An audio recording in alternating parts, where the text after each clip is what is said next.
ரிஷபராசி நேயர்களுக்கு இந்த குரு பயிற்சி எப்படி இருக்குது அப்படின்றத பார்ப்போம். 2025 குரு பயிற்சி மே மாதம் 14ஆம் தேதி நடைபெறுகிறது. ரிஷபராசியிலிருந்து மிதுன ராசிக்கு குரு பகவான் பயிற்சி அடைகிறார். அதாவது ரிஷபத்திலேயே இருந்த குரு பகவான் அவருடைய இரண்டாம் வீடான ரிஷபத்துக்கு இரண்டாம் வீடான மிதுனத்துக்கு மாற போகிறார். இரண்டாம் வீடு அப்படின்றது வந்துட்டு நமக்கு தனலாபம் உள்ள ஒரு இடம்தான். குடும்பத்திற்கும் ஒரு நல்ல மேன்மையாக இருக்கும். குடும்பத்திலிருந்து வந்த ஒரு சிறு சிறு மனசஞ்சலங்கள்லாம் நீங்கி, குடும்பத்தில் உள்ள பிரச்சனைகள்லாம் நீங்கி, குடும்பத்தில் ஒரு ஒற்றுமை இணக்கம் உண்டாகக்கூடிய ஒரு நல்ல திருப்திகரமாக இருக்கக்கூடிய ஒரு குடும்பம் அமையும். இப்போ தனஸ்தானத்தில் குரு பகவான் இருக்கும்போது லாபத்தை கொடுப்பார். தனலாபம் நல்ல திருப்திகரமாகவே இருக்கும்.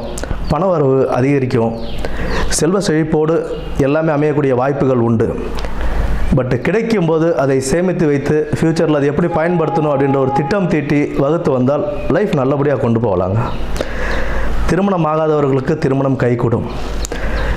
வீடு வாகனம் வாங்கக்கூடிய யோகம் உண்டாகும். செய்யும் தொழில் சிறிதே கவனத்தோடு செய்யணும். கூட்டு தொழிலாக இருந்ததுன்னா கொஞ்சம் கவனமாக கூட்டாளிகள் கூட ஒரு கவனமாக இருந்து செய்கிறது சிறப்பு தரும். புதிதாக கூட்டு தொழில் அப்படின்றது ஆரம்பிக்கணும் அப்படின்னா கொஞ்சம் யோசனை பண்ணி டாக்குமெண்ட்ஸ்லாம் கிளியராக வெரிஃபை பண்ணிக்கிட்டு பர்ஃபெக்டாக அதை பண்ணுறது நல்லாயிருக்கும்.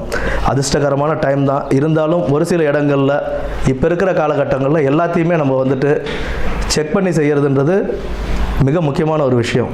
ஏன்னா நம்மளுடைய லைஃப் இந்த ஜாப் வச்சு தான் நம்ம லைஃப் இருக்குது அப்படின்னா அதில் நம்ம கண்டிப்பாக கவனத்தை செலுத்தி நம்ம செய்யும்போது ஒரு நன்மை பயக்கும். இந்த மரண பயம் இத்தனை நாளாக இருந்துட்டு வந்து அந்த மரண பயம் ஜென்மகுருவில் இருக்கும்போது அவர் ஒரு சில பயங்கள், உடல் உபாதைகள் கொடுத்தப்போ இருந்த பயங்கள்லாம் விலகி உடல் உபாதைகளும் கொஞ்சம் தீரும். அதனால் அதை பற்றி கவலைப்பட வேண்டிய அவசியமே இல்லை. செய்வினை பாதிப்புகள் இருக்கிறதுக்கான வாய்ப்புகள் இனி இல்லை. அந்த பயம்லாம் விட்டுடுங்க. அதெல்லாம் இல்லாமல் லைஃப்பை எப்படி நம்ம கொண்டு போகணும் அப்படின்றத திட்டமிட்டு செயல்பட்டோம் அப்படின்னா இப்போ கொடுக்குற அந்த பொருளாதார வளர்ச்சி அப்படின்றது நம்ம ஃப்யூச்சர்லேயே எப்படி யூஸ் பண்ணிக்கணும் அப்படின்றத பார்த்து நம்ம நடந்துக்கிறது ரொம்ப சிறப்பாகவே இருக்கும். நல்ல ஒரு சிறப்பான காலமாக ரிஷபராசிக்காரர்களுக்கு அமையும். நன்றி.